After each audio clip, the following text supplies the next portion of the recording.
How's it going, everyone? It's Russell Clay, and I'm really excited to bring part one of a three-part series on the greatest what if athletes to YouTube. I think it's a fun topic that obviously got a lot of attention when I brought it up in November.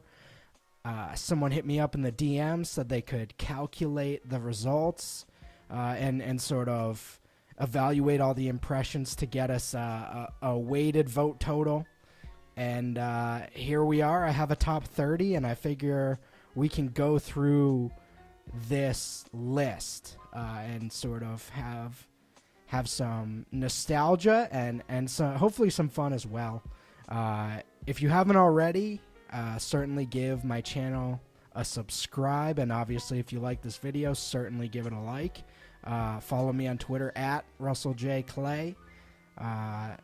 This is free, so don't worry about paying me unless you want to, I don't know, PayPal me. You can PayPal me. I don't have the Cash App, but I feel like you could Cash App me too somehow. I feel like you just have accounts for certain things now, so Cash App me. How about that? Or Cash App some guy named Russell Clay. Either way, let's get into some of these names here. And again, I didn't really change the order of this. I just took what the weighted totals were. I did a favorite was 1, and an actual response with a name was worth 3, and then quote tweets were also worth 3. So he somehow calculated all that. Shout out to him. He has a protected account, so I won't break his anonymity, but appreciate the work he did for me. So anyway, Derek Thomas is the first guy on the list. And again, there's varying degrees of what if. When I think of a what if athlete, I think of a guy who's a great college prospect and something happens to where we don't get him to full fruition in the NFL. Derek Thomas is not one of those cases. He was dominant. He was, a Hall of Famer, 9-time Pro Bowler. I mean, this guy was ridiculous. 20 sacks season in his second year. 5 of his first 6 seasons with 10-plus sacks. Was really a leader of that defense for an entire decade. So, he came to fruition. But obviously had a tragic death, got in a car accident in 2000, was still playing, I believe, before that car accident, and was obviously still a solid player at that age when, his life was taken. So people tend to talk about him with reverence. Obviously an incredibly talented player. I don't know how much he qualifies for this list because he was a Hall of Famer. Literally, he was a dominant professional athlete for over a decade. So he counts because of the votes, but I might have a little disagreement there. I'd say he came to fruition.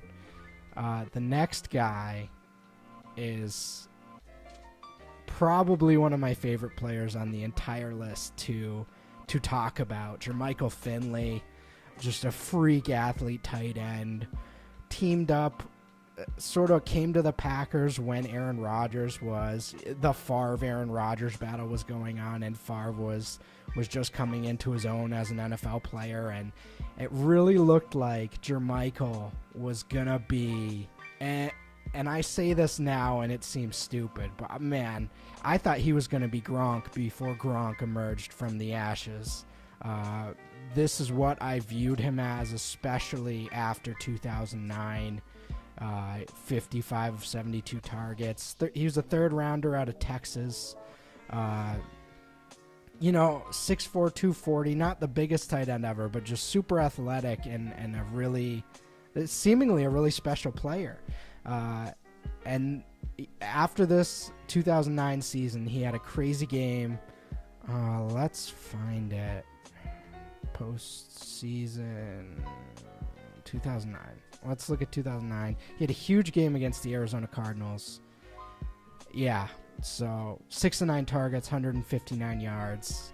I mean, he was just going up over the Cardinals secondary and destroying everyone. And I thought he was going to be, I basically thought he was going to be Gronk after that. With Aaron Rodgers, I thought that was going to be guaranteed. And then I believe he got a few concussions, had a really good 2011, had some other injuries, and by 2013 things just didn't seem like they were going in the direction we wanted them as Jermichael Truthers. I was a Jermichael Truther to the end, but I don't think we ever got to see what he would actually become, and I'm glad he got respect on this list.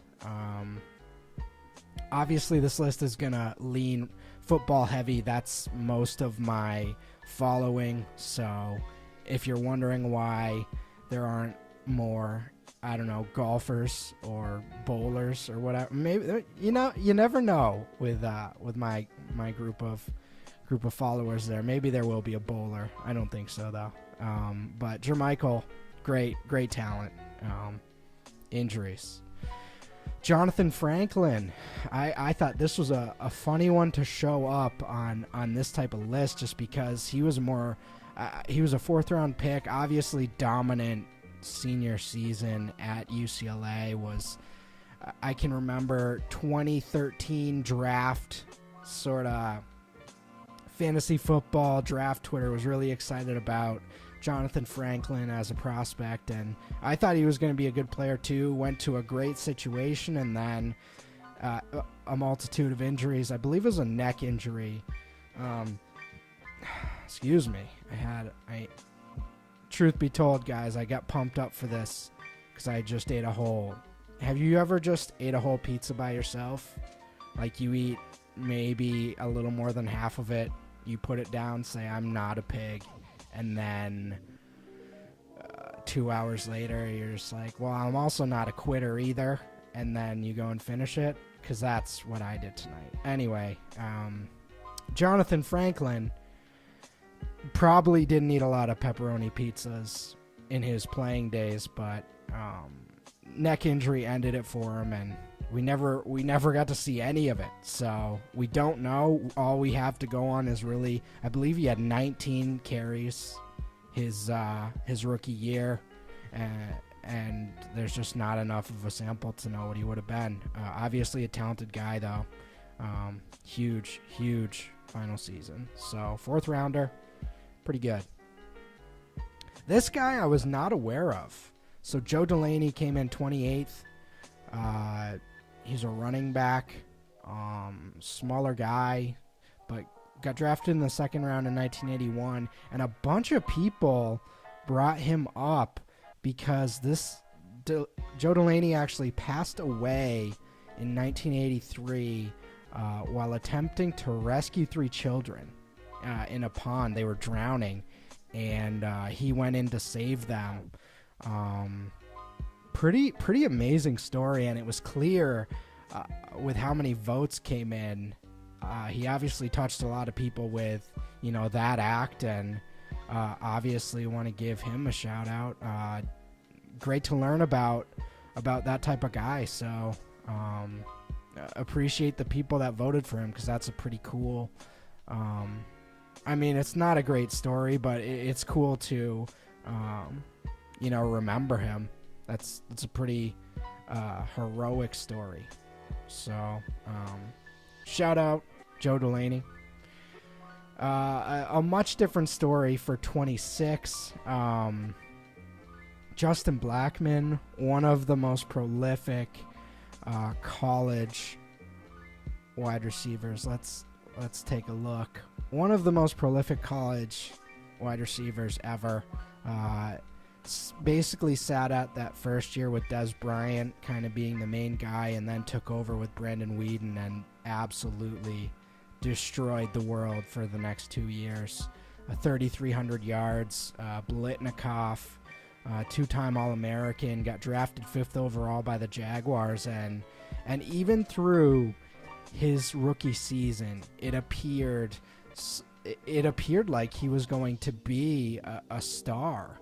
And there were a lot of off-field concerns during his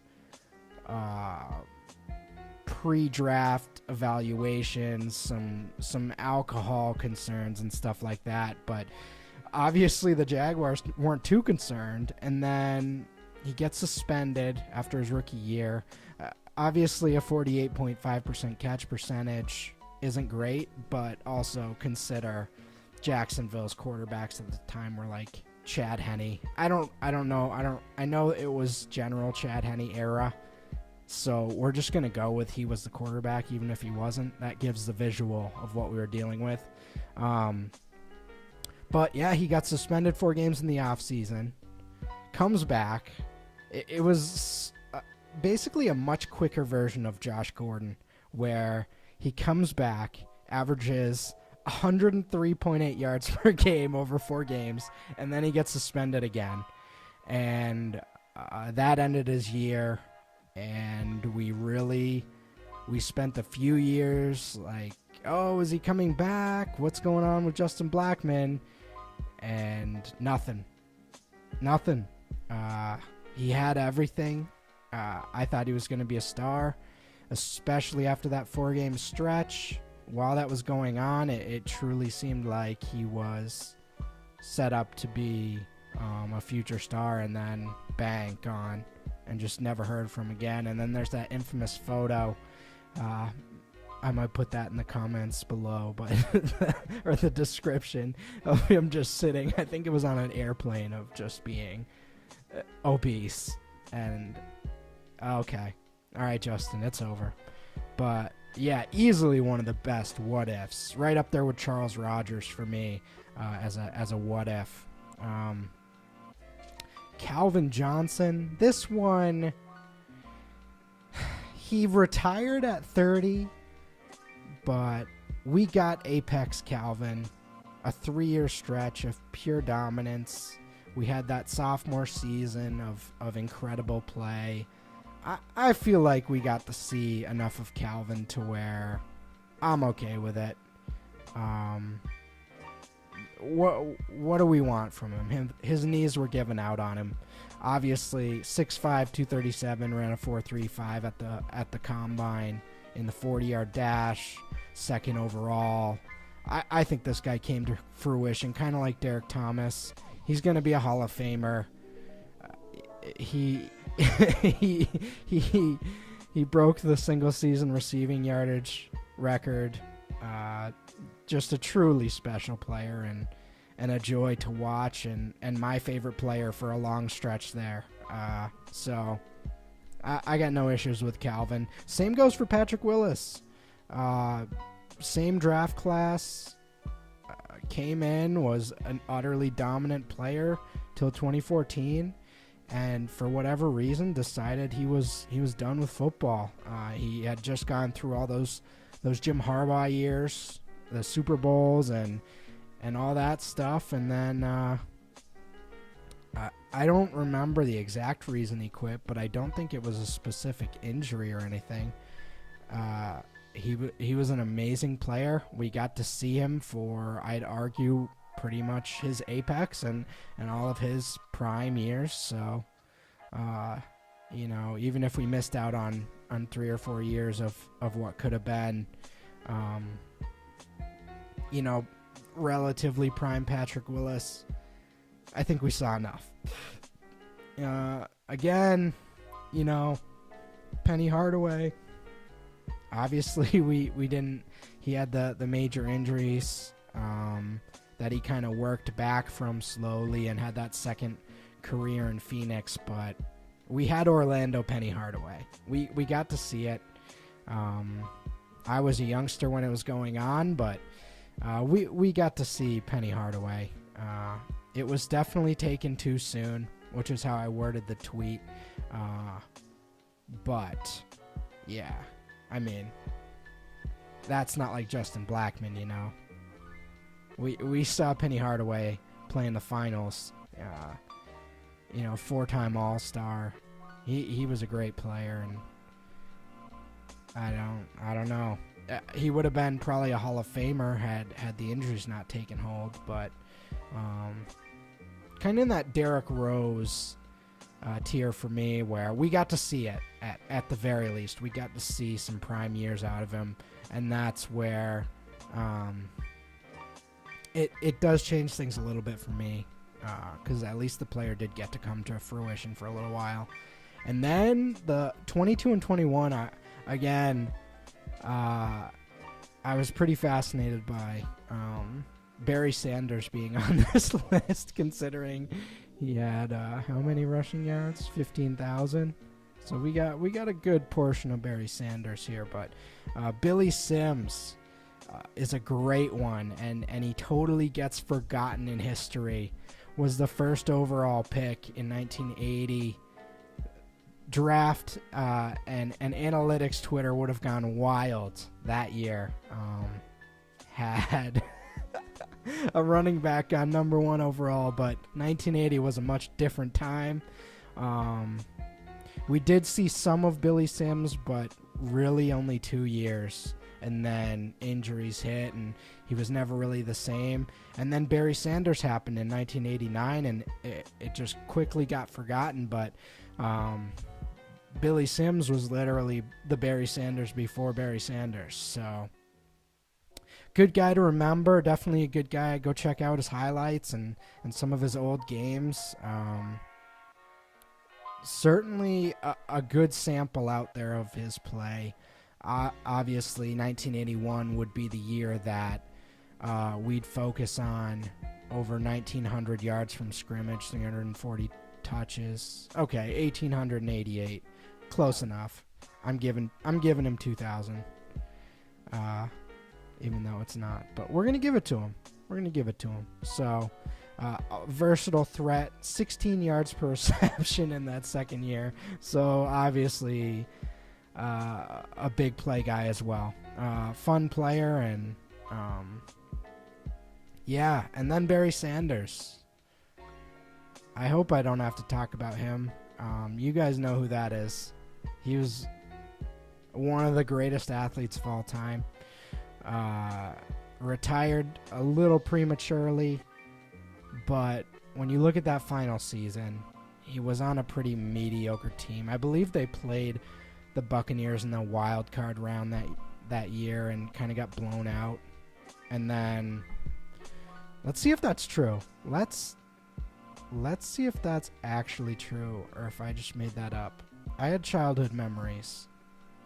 Let's see how strong they are. Week 16. Nope.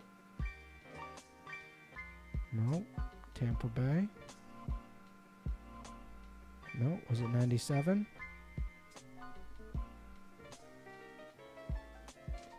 Oh, there it is.